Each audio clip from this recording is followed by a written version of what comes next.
Continuing on my jaunt through the early 90s Hasbro line, G.I. Joe Hall of Fame, or Action Man Hall of Fame here in the UK at the start. This is part 4 in my daft little series on these, and this is Stalker. Now Stalker's a bit of a strange one for me. I didn't have Stalker as a kid, but the two figures that I did have came in the Action Man boxes. And the Action Man boxes had all 4 figures from Series 1 printed on the back. So I spent hours and hours reading the bios of all 4 guys, yearning and pining for the 2 figures that I didn't have, Stalker and Snake Eyes. So in some ways, even though I didn't physically own this, the memories of this guy are just embedded into my skull, and hoping one day that I would find it in the shop, and I didn't. But you know, it's only 29 years later, and I finally got a Stalker. So Stalker is one of the first G.I. Joe characters ever. He was released way back in 1982, and he is from Detroit, Michigan. He's a medic and an interpreter. He knows so many languages. He's got a bit of a flashier look compared to his original figure. As you can see, they've kept his beret and macho man moustache, but gone are the days of him just wearing a basic 2-tone camouflage outfit. I have just realised that I've always referred to this guy as Stalker, but the Hall of Fame line has him listed as Stalker Ranger. You do indeed learn something new every day. Now I picked this up loose and complete, and sadly didn't get the box, but you know, that's okay. But the seller did have the data file cut out and sent me that, which is really, really cool, because as soon as I held this in my hands, I remembered that as a kid, I used to cut these out. Not these ones, like the smaller figures. I used to cut them out and I would Pritt stick them to a little notebook that I had. You know what it is, I would give anything to have that back. Anything from my childhood. I don't have any action figures earlier than like 1997, 1998 in my collection now, which isn't the end of the world, because as I'm proving right now, you can go back and buy these things. But like, to have that book again with, I can't even remember which G.I. Joe Action Force figures I had. Like, I remember having Snake Eyes and Lifeline and Barbecue, and beyond that, my memory is just hazy. Getting old sucks. So taking a closer look at the figure, he is wearing his standard issue jungle / rainforest battle footwear. He's got some incredible 90s looking like zebra print Zubas on.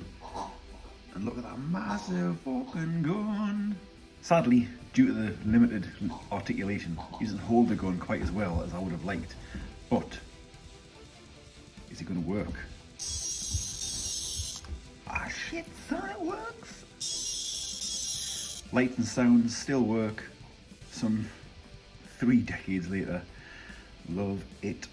Here's some X8 delayed blast grenades with standard smoke bombs, and of course his dog tags. And one of the things I noticed about the dog tags is the UK version, the Action Man version, has his name printed incorrectly on the box.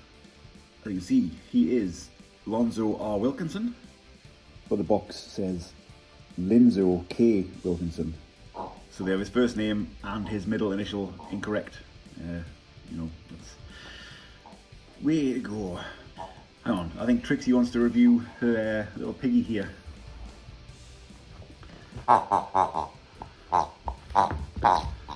So Trixie, what do you like about Pig?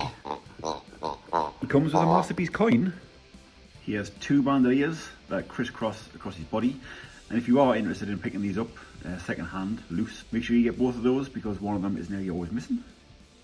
And there's a nice look at his Special Forces black beret. He looks so pissed off. That is a grimace and a half. Is there any better hair on an action figure than flocked hair? I don't think so. US Army printed on both sides of his jacket, and G.I. Joe on his lapel. On his arms, he has a Ranger logo. And hopefully, I'll finally have Zort Rider's approval with this for having the holster the right way around. Rich, is that the right way? I don't know. You know what, I'm a pacifist. I don't know nothing about guns. It is standard issue Beretta 9mm pistol. And strapped to his rather manly thigh, he has his Stinger dagger with a rip-proof sheath. It's the same knife that comes with Duke, I do believe. Massive, like, Rambo vibes from these. Big old knife. And on the back there is his rather creased FBP-90 all-weather backpack. You've got to have an all-weather backpack if you're going to be traipsing around in the jungle or the rainforest like he is.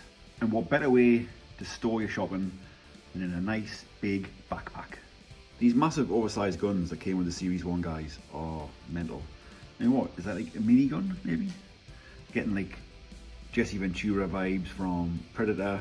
And totally imagine Stalker just charging into some Cobra base and wiping out some slack-jawed, well, I best not go there these days. If you remember my first video on these guys, I was kicking off about interesting notes, like look how the rubber goes a bit weird on his foot there. It's all like sandy and dusty, and hopefully you won't fall apart. That makes me sad. Anyway, yeah, this limited edition number. I've had a few people get in touch saying that they should be on the feet. Ain't no number there. And also that the number should be on the back. I mean, there is a number on his back, but I'm not sure if that is the number. You know, I'm just gonna fucking sue Hasbro. That's all there is to it.